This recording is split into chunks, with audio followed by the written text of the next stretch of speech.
السلام علیکم ورحمۃ اللہ وبرکاتہ۔ عرب اپڈیٹس کے ساتھ آج کی خبر دبئی کے حوالے سے شامل کریں گے، اور یہ قانون سازی کے حوالے سے بھی بہت اہم ثابت ہوگی کہ دبئی پولیس نے اس سال گاڑیوں میں بند ہو جانے والے 36 بچوں کو بچا لیا ہے۔ پولیس کے مطابق بند گاڑی میں آکسیجن کی کمی سے موت واقع ہو سکتی ہے۔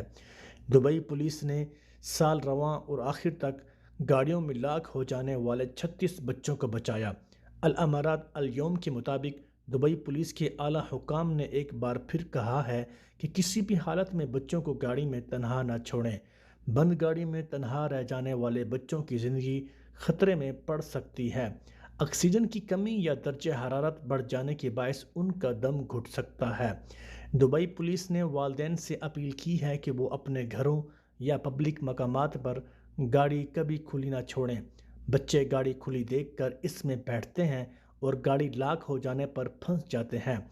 اس طرح ان کی زندگی خطرے میں پڑ سکتی ہے۔ دبئی پولیس میں ادارہ آگاہی کے ڈائریکٹر بطی احمد الفلاسی نے کہا ہے کہ جائزوں سے یہ بات ثابت ہو چکی ہے کہ لاک ہونے پر گاڑی کا درجہ حرارت 70 سینٹی گریڈ تک پہنچ جاتا ہے۔ اتنی شدید گرمی بچے کی موت کا سبب بن سکتی ہے۔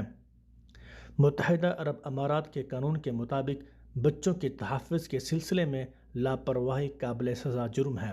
امارات میں 2016 میں تحفظ اطفال سے متعلق قانون جاری کیا گیا تھا، جس میں لاپرواہی کو جرم قرار دیا گیا ہے، اور یہ قانون اب نافذ ہو چکا ہے۔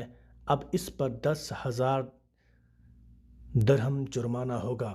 اللہ سے دعا ہے ہم سب مسلمانوں کی حفاظت فرمائے۔ آج کے لیے اتنا ہی۔ السلام علیکم ورحمۃ اللہ وبرکاتہ۔